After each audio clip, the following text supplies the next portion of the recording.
Hello दोस्तों, कैसे हैं आप लोग। स्वागत है आपका आपके अपने चैनल में। दोस्तों, आज का जो हमारा टॉपिक है कितना इम्पॉर्टेंट है आप सभी जानते हो कि आज के ज़माने में हर एक कोई बनना चाहता है अमीर। अब यहाँ पर एक प्रश्न उठता है कि आप अमीर बनना चाहते हैं या अमीर दिखना चाहते हैं। दोनों बातों में बहुत बड़ा डिफरेंस है। कई बार हम अमीर दिखने के चक्कर में उल्टा गरीब होते चले जाते हैं। देखिए, अमीर होने का मतलब क्या है कि हमारे पास जो हमारी इनकम है, ठीक है, जितनी भी है, और लेकिन हमारे पास इतना पैसा इन्वेस्ट है कि जिसे हम कहते हैं ना इमरजेंसी फ़ंड हमारे पास है, और हमारे पास जो भी ज़रूरत के खर्चे प्रेजेंट के या फ्यूचर के, उनके लिए हमारे पास एक ज़रूरी पैसा जमा होना चाहिए। तो ये आता है उस श्रेणी में जिसे हम अमीर कह सकते हैं।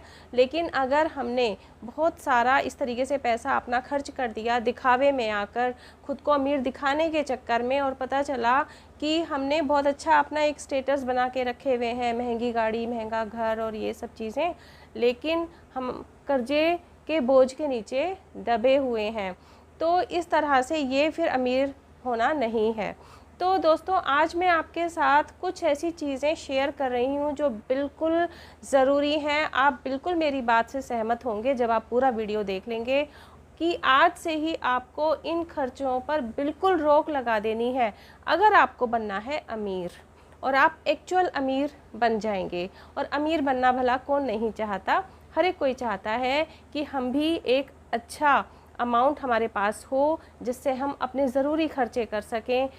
दोस्तों, चलिए शुरू करते हैं। अगर अभी तक आपने चैनल को सब्सक्राइब नहीं किया तो प्लीज़ चैनल को सब्सक्राइब कर लीजिए, बेल आइकन को प्रेस कर लीजिए, क्योंकि जब आप बेल आइकन को प्रेस करते हैं उसी से आपको मेरी जो भी कमिंग वीडियोस होती हैं उनके नोटिफिकेशंस मिलते हैं। दोस्तों, जो सबसे पहला खर्चा है जो आपको नहीं करना है क्योंकि आपको एक्चुअली अमीर बनना है, वो क्या है।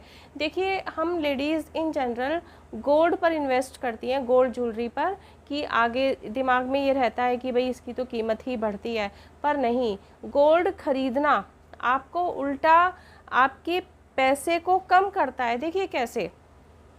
पहली बात तो, जब आप गोल्ड ज्वेलरी खरीदते हैं तो गोल्ड ज्वेलरी जब आप खरीदने जाते हैं तो उसकी प्योरिटी के ऊपर आप पूरी तरह विश्वास नहीं कर सकते, क्योंकि जब आप खरीदते हैं और अगर आप उसको फ्यूचर में सेल करते हैं, क्योंकि जो हमारे एसेट होते हैं ना, जिनको हम एसेट कहते हैं, वो तो वही होते हैं ना जिनकी एक अच्छी रीसेल वैल्यू भी हम मिले। तो एक्चुअली एक तो इसमें जो ग्रोथ रेट है वो इतना ज़्यादा नहीं है, यानी रेट समय के हिसाब से उतना ज़्यादा नहीं बढ़ता गोल्ड का। और दूसरी चीज़ ये कि जब आप उसे सेल करने जाएंगे ना, तब उस समय में आपको पता चलेगा, आपको जो सुनार है वो बताएगा कि इसमें जो प्योरिटी है आप जितनी बता रहे हैं उससे वो प्योरिटी काफ़ी कम बताएगा, और इसके अलावा जो मेकिंग चार्जेस वगैरह होते हैं वो अलग। तो कुल मिला के आप काफ़ी लॉस में रहते हैं। तो गोल्ड, सीधे गोल्ड ज्वेलरी ना खरीद के आपको ख़रीदना चाहिए गोल्ड बॉन्ड। और दोस्तों, इसके अलावा क्या होता है कि जो गोल्ड ज्वेलरी आप ख़रीदते हो तो वो बहुत ज़्यादा पहनी भी नहीं जाती, रहती भी लॉकर में ही अधिकतर ना। तो गोल्ड ख़रीदना बिल्कुल कोई फ़ायदे का सौदा नहीं है। दूसरी चीज़ दोस्तों, गाड़ी ख़रीदना। देखिए, गाड़ी ख़रीदना हम सबकी नेसेसिटी होती है एक हद तक। हमें, अधिकतर लोगों को गाड़ी ख़रीदना ज़रूरी होता है, और अगर आपके पास इतना है, ठीक है, आप आराम से गाड़ी ख़रीद सकते हैं, तो बिल्कुल आपको ख़रीदना चाहिए। लेकिन कई बार क्या होता है कि दुनिया को दिखावे के लिए बड़ी गाड़ी ख़रीद ली जाती है, और जबकि आपको उतनी आवश्यकता नहीं भी होती कई बार, लेकिन दिखाने के लिए एक बड़ी गाड़ी आप ख़रीद लेते हो। कई बार ऐसा भी होता है, और उस कंडीशन में आप ईएमआई पर गाड़ी ख़रीदते हो, लोन पे गाड़ी ख़रीदते हो, और इस तरीके से, जबकि गाड़ी की जो कॉस्ट है ना वो शोरूम से निकलते ही आपको पता है कि कितनी कम रह जाती है। तो गाड़ी एक ज़रूरत की चीज़ के हिसाब से ख़रीदें, आपके पास जितना पैसा है उस हिसाब से, लेकिन दुनिया को दिखाने के लिए ज़रूरत से ज़्यादा पैसा गाड़ी के ऊपर इन्वेस्ट ना करें। दोस्तों, जो नेक्स्ट मैं बता रही हूँ आपको चीज़ जो आपने नहीं ख़रीदनी है, वो तो बहुत ही ज़रूरी है। देखिए, आजकल क्या है कि दुनिया को दिखाने के लिए महंगे महंगे कपड़े ख़रीदना, महंगे महंगे जो ब्रांडेड कपड़े ख़रीदना, उनकी तो कोई लिमिट ही नहीं रह गई। और कई बार तो ऐसा भी होता है कि घरों में इस वजह से काफ़ी क्लेश भी क्रिएट हो जाते हैं, क्योंकि इन जनरल घरों में एक ही कमाने वाला होता है और कई जने उसके ऊपर, कई सारे मेंबर्स होते हैं जो उसके ऊपर डिपेंडेंट होते हैं। लेकिन दुनिया को दिखाने के लिए, छोटे मोटे इवेंट्स के लिए भी, या वैसे भी पसंद आ रहा है ऑनलाइन शॉपिंग, आप मोबाइल लेके बैठे हो, आपको कुछ भी अच्छा सा एक ड्रेस दिख गया और आपने तुरंत उसको ऑर्डर कर दिया, या आप मॉल में गए, आपको नहीं भी ज़रूरत है और आपने बहुत सारे कपड़े ख़रीद लिए। तो ज़रूरत के बिना महंगे कपड़े खरीदना, ये बहुत बड़ा एक वेस्टेज ऑफ मनी है, जो आपको धीरे धीरे आपके पैसे को वेस्ट कर रहा है। तो कपड़े ख़रीदने से पहले आपने 4 बार सोचना है कि हमें इसकी एक्चुअली ज़रूरत है या नहीं है, तब आप ख़रीदें। दोस्तों, जो नेक्स्ट पॉइंट मैं आपको बता रही हूँ, जो आपको ख़र्चा नहीं करना है, वो क्या है कि देखिए, इलेक्ट्रॉनिक गैजेट्स तो आजकल सभी इस्तेमाल करते हैं और ज़रूरत भी होती है उसकी। उन सब, जैसे मोबाइल ही है, तो मोबाइल भी एक ज़रूरत की चीज़ बन गई है आज। तो अगर आपकी जेब अलाउ करती है आपको, तो ही आप महंगे मोबाइल और लैपटॉप ख़रीदें। जो काम लाख, 1.5 लाख, 2 लाख का मोबाइल करता है काम, वही काम आपका 25-30 हज़ार का मोबाइल भी वही काम करता है। तो इसलिए गैजेट्स के ऊपर उतना ही इन्वेस्ट करें जितना बिल्कुल ज़रूरी है। इसके अलावा दोस्तों, क्या होता है कि आजकल हम सभी विंडो शॉपिंग करते हैं, मॉल में जाते हैं, शॉपिंग करते हैं। मॉल में जाने से क्या होता है कि आप देखते हो इतना सारा सामान आपके सामने लगा हुआ होता है, कई बार वो सारी चीज़ें भी खरीद ली जाती हैं जो एक्चुअली आपको नहीं खरीदनी थी। तो अगर संभव हो तो विंडो शॉपिंग ना करें, और लेकिन करनी ही पड़ती है अधिकतर। तो अगर आपने विंडो शॉपिंग करनी ही है या मॉल में जाके आपको ख़रीदारी करनी ही है, तो आप लिस्ट के बिना ना जाएं और बिल्कुल सोच के जाएं कि हमें वही सामान लेना है जो लिस्ट में हमने लिखा हुआ है। इसके अलावा और भी बहुत सारी चीज़ें होती हैं। देखिए, जैसे आपने मॉल में भी देखा होगा कि आप रेट्स कंपेयर करके सामान खरीद सकते हो। वही चीज़ें होती हैं और रेट्स में काफ़ी फ़र्क होता है अलग अलग कंपनी में, तो आप रेट्स कंपेयर करके भी थोड़ा सा अपना पैसा खर्च करें। दोस्तों, इसके अलावा एक चीज़ और देखी है, दुनिया को दिखाने के लिए कई बार लोग, जैसे ना क्या होता है, जॉब वगैरह की वजह से, सर्विस की वजह से, ट्रांसफ़र की वजह से दूसरे शहरों में जाके रहना पड़ता है, तो रेंटेड हाउस में रहना पड़ता है, रेंट वाले मकान में रहना पड़ता है, या किसी और भी कारण से आप नहीं अफोर्ड कर पा रहे हो, अपना मकान नहीं खरीद पा रहे हो, तो आप रेंट के मकान में रह रहे हो। तो ऐसी कंडीशन में दुनिया को दिखाने के लिए, अपना एक सोशल स्टेटस बनाने के लिए, कई बार लोग बड़ा घर रेंट पर ले लेते हैं, बड़ी सोसाइटी में रेंट पे घर ले लेते हैं, जिसका मेंटेनेंस भी काफ़ी अच्छा खासा देना पड़ता है।